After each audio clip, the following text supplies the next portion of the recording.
All right, women a minute of the 515 AMAL. Colonel Terry here. Hope this note finds you doing well. A couple of things I wanted to discuss with y'all today. The first one is going to be talk a little bit about what it means to me to be an airman. And the second topic we're going to discuss is I've had some good info come out recently with promotion releases and OTS boards and things of that nature, and talk a few ideas of how those sorts of things happen, and some of the basics of my philosophy with it. So what it means to be an airman. Well, I just want you all to know going into this early on, every time you hear me talk about being an airman, for me, this comes down to if you are part of our mission, if you are out there and you are enabling air power by accomplishing the 515 AMAL mission, then you're an airman.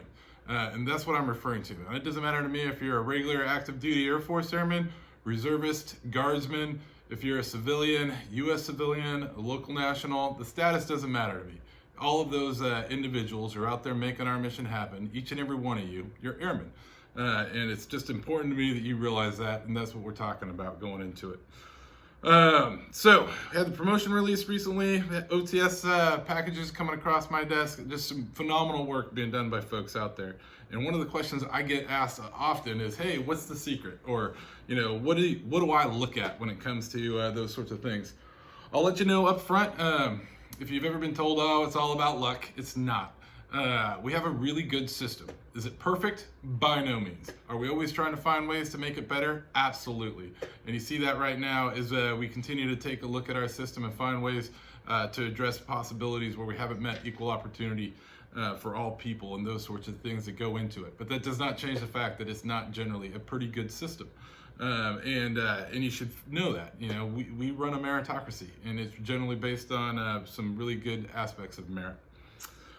So obviously, first and foremost, and you'll see this across all sorts of different programs, whether if you're to look at the awards program or whatever, generally somewhere around 75 to 80% of anything in this realm is just met by consistent performance in your primary duties. Consistent, excellent performance in your primary duties. Show up, do your job well, show up again the next day, keep doing your job well. Another thing is don't self-eliminate. So many times I'll talk with an airman, I'm like, man, I worked really hard on this, you know, I did all this good work this time, and it just didn't happen for me. You know, I'm like, okay, well, let's sit down and talk about it, you know, and I'll discuss with them, and, you know, it'll be right on there, obviously. They had a PT failure, and nobody bothered to tell them that, yeah, guess what, you know what, you can't really get there with a PT failure, or they'll choose not to do PME. I have no problem with somebody who says, hey, you know what, I'm not going to do the PME that's required of me here. That's your own personal choice. But along with that, I'm not going to, you know, look you in the eye and say, but you'll still get promoted if you don't do those sorts of things. Those are things that generally need to be done. Yeah, there's going to always be exceptions, but I'm just telling you, don't do those things that you control and self-eliminate, for lack of a better term. I will tell you, in general, in my experience, nobody shows up to this job in the Air Force as a screw-up in the morning. They show up wanting to do the right thing. So know that the people you're competing against, day in and day out, they're doing the right thing as well.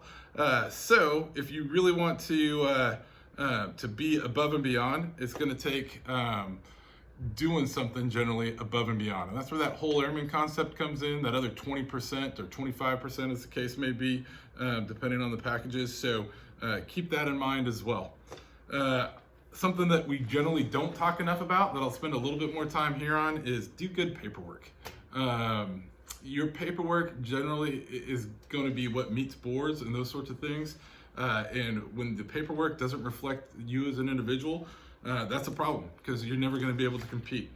So what does that mean? How do you get to good paperwork? Well, the first and foremost is just like we already talked about, you got to do good work. If you're not showing up consistently, the paperwork can't magically write itself. You know, you've got to show up day in and day out and do your job well. It's on you to review your records. Yeah, supervisors should help and all those sorts of things, but review them. Make sure that the information's in there right. I always just set it up on the week of my birthday and got it. I'm going to go in there and I'm going to review it and make sure that there isn't something in there that's incorrect, because it's paperwork. People are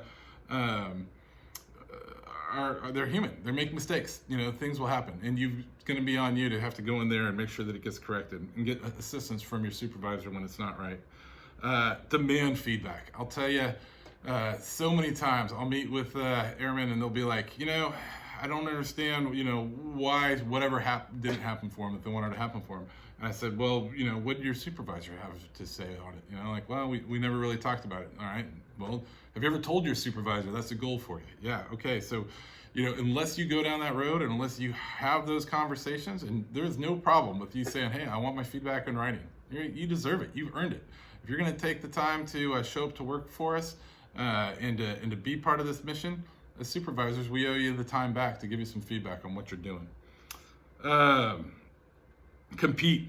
People so often won't compete, and they're like, well, my paperwork never came out the way I wanted it. Well, you never competed. You got to go out and you got to compete for monthly awards and quarterly awards and all those sorts of things.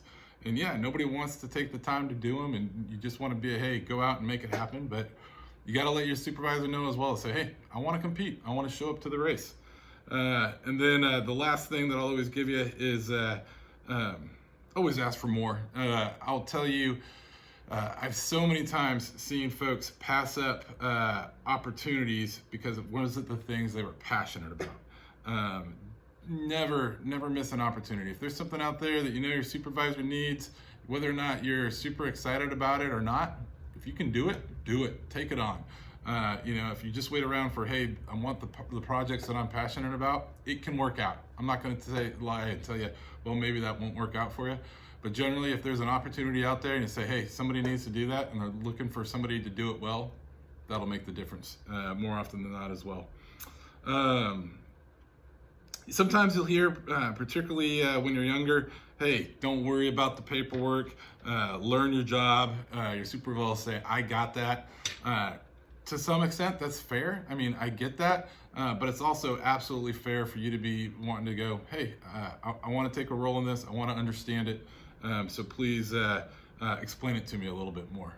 And you deserve that as well. So don't hesitate to ask a supervisor, say, talk to me about my paperwork. Tell me what it means, because nobody just magically understands this stuff.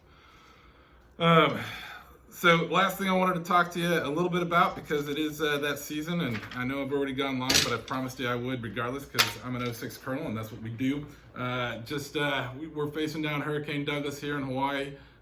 Always a good time to be sitting back this time of season, and any time to say, hey, what am I going to do when the volcano blows? What am I going to do when the zombie apocalypse happens? What's my bug out kit look like? What have I coordinated with my family? So just be thinking about those sorts of stuff. You don't want family back in the States worrying about you. You never know when a disaster is going to happen. So a little bit of time spent in talking with your squadron supervisors or squadron leadership and your supervisor about it will always be time well spent. All right, so as always, it is my privilege to serve with each and every one of you. I thank you for your service and the sacrifices of you and your families, regardless if you're an active duty airman, a civilian airman, local national airman, or any other type of airman. It is absolutely my privilege. So keep doing all the good things. Keep your distance, wash your hands, stay healthy, and most importantly, just take care of each other. So time to get back to the mission. Press.